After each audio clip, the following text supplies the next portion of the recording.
আমার কেউ না থাক, আল্লাহ আছে। যার কেউ নাই তার কে থাকে?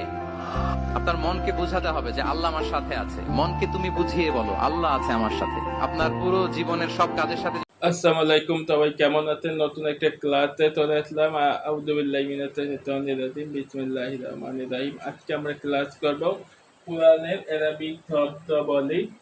এই যে শব্দাবলী আছে এগুলো কোরআনেই আছে, আর বাংলা অর্থ কি কিভাবে সেটার উপর অনেক গ্রামারের উপর ক্লাস করে থাকেন বিভিন্ন শিক্ষকরা, অভিজ্ঞরা গ্রামারের উপর ক্লাস নিয়ে থাকেন। আজকে আমরা এই কোরআনের শব্দাবলীর উপর শিখবো, তার মাধ্যমে আপনার গ্রামারের ক্লাস একেবারে সহজ হয়ে যাবে।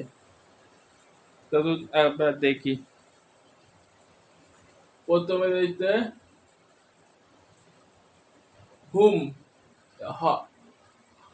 হা হাইপেড হুম,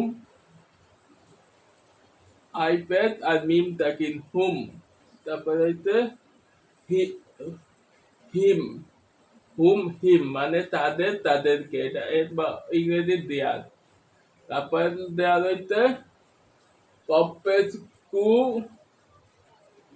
কপেস কু মিম তাকিন কুম, কুম মানে তোমার তোমাকে। এখানে ইংরেজিতে দেওয়া হয়েছে ইয়োর, এটা পুরুষবাচক শব্দ। তারপরে হচ্ছে নুন দেব না, এই যে খাড়া আলিফ মাঝে আতলি রয়েছে, এটা নেবে না মানে আমাদের আমাদেরকে আজ।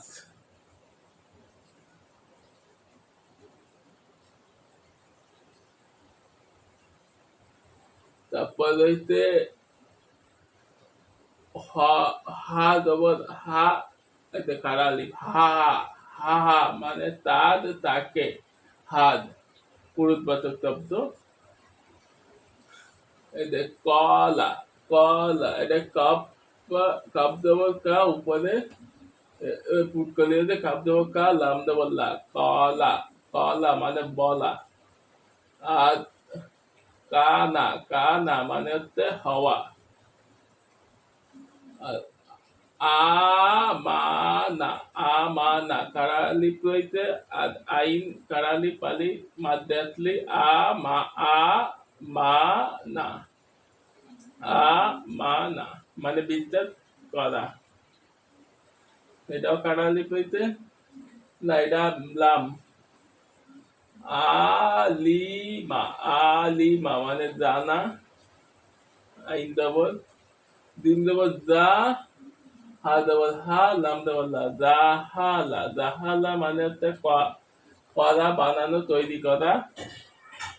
আর হচ্ছে আইন দেবল আ মিম দের মি লাম দেবল লা, আমিলা মানে কাজ করা। আর আজ আইন আলিফ দেবল হামদা দেবল আ, তা দেবল তা, আতা মানে দেওয়া, আতা মানে দেওয়া।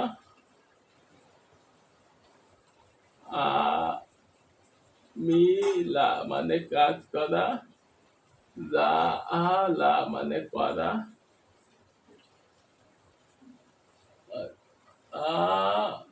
আলিমা মানে জানা, আমানা বিশ্বাস করা, কানা হওয়া, কালা মানে বলা, কলা মানে বলা।